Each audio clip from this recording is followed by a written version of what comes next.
Cette deuxième vague a démarré autour de la semaine 48, c'est-à-dire vers le 23 novembre jusqu'à nos jours. Nous avons parlé de vagues, nous parlons de vagues, c'est juste parce que l'aspect de la courbe part d'une augmentation progressive à un sommet et après une chute. Donc nous avons eu ces deux schémas qui se sont affichés dans le cadre de l'évaluation des données que nous avons. Maintenant, ce qui est notable, c'est que la deuxième vague est beaucoup plus intense que la première vague. Ça, c'est quelque chose de très notable. En termes d'amplitude, en termes d'intensité, mais en termes de nombre de cas sévères et de nombre de cas graves.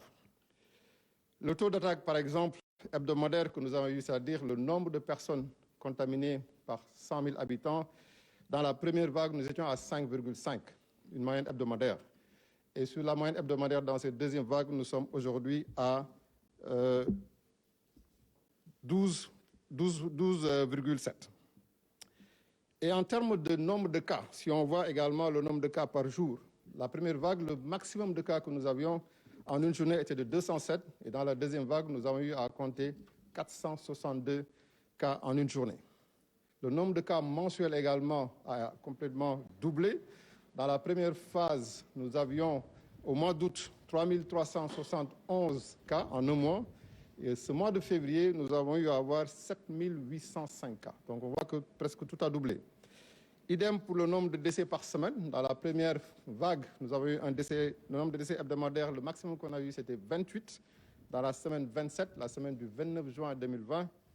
Et dans cette deuxième phase, dans la semaine 8, c'est-à-dire la semaine du 22 février 2021, nous avons eu à noter 66 décès en une journée. Également, le nombre de décès mensuels a pratiquement doublé. Le mois de juillet 2020, nous avions eu 95 décès. Et ce mois de février 2021, nous avons eu à noter 242 décès. Aussi, ce qui est notable, c'est que dans la première vague, c'était les personnes de la tranche d'âge de 25 et 34 ans qui étaient plus touchées. Donc, il y avait une plus grande partie de la population jeune qui était touchée. Et dans cette deuxième vague, nous avons eu plus de sujets âgés. Donc, c'est la tranche d'âge des plus de 60 ans qui ont été les plus touchés. Donc, ce qui peut faire comprendre le nombre important de cas sévères que nous avons, mais également le nombre important de décès. Maintenant, il est aussi notable. Depuis 3 semaines maintenant, nous commençons à avoir une amorce de descente de notre courbe épidémiologique. Ça, c'est très notable et qu'il faut mettre sous le compte de l'ensemble des mesures qui ont été prises et aussi tout l'engagement que les populations ont eu dans le cadre du respect des mesures barrières. Le taux d'attaque également a baissé, donc passant aujourd'hui, dans la semaine précédente, à 9,7 pour 100 000 habitants. Les défis que nous avons actuellement, je pense que nous le notons tous, c'est essentiellement la prise en charge des cas graves et des cas sévères dans cette deuxième vague, où nous avons beaucoup plus de cas graves, beaucoup plus de décès. Et vraiment, notre stratégie, c'est d'aller à limiter ces cas et à pouvoir mieux les gérer. Et d'ailleurs, nous voulons vraiment présenter nos excuses aux populations. Je pense qu'il y a des difficultés vont continuer à exister, mais n'empêche, l'ensemble du secteur est en train de faire un travail énorme pour pouvoir vraiment limiter ces désagréments. Et nous sommes sûrs que nous pourrons arriver aujourd'hui avec tous les outils que nous avons, la vaccination, et recommandons vraiment à toutes ces personnes âgées, toutes ces personnes qui ont des comorbidités, d'aller se faire vacciner.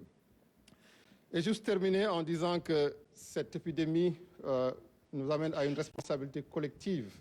Cette épidémie Covid, ce n'est pas juste une personne, nous avons tous une responsabilité par le respect des mesures barrières, par le respect, en tout cas par la vaccination, si nous sommes dans les secteurs cibles, de pouvoir aller et le faire.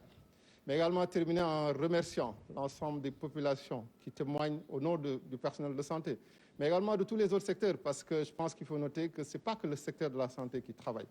Nous travaillons dans un cadre multisectoriel, qui est une chose extrêmement importante, avec l'ensemble des services de l'État, des ministères, des organisations nationales et internationales, qui nous appuient tous les jours dans le cadre de la coordination. Donc remercier le président de la République, le ministre de la Santé et l'ensemble des populations qui nous témoignent tous les jours de leur soutien. C'est pas facile. Nous sommes à 1 mois, le personnel de santé est presque proche du burn-out, mais ça n'empêche que pour nous, c'est un sacerdoce, c'est notre travail. Nous allons continuer à travailler dans ce sens. Et vraiment, nous remercions l'ensemble des populations pour ce soutien.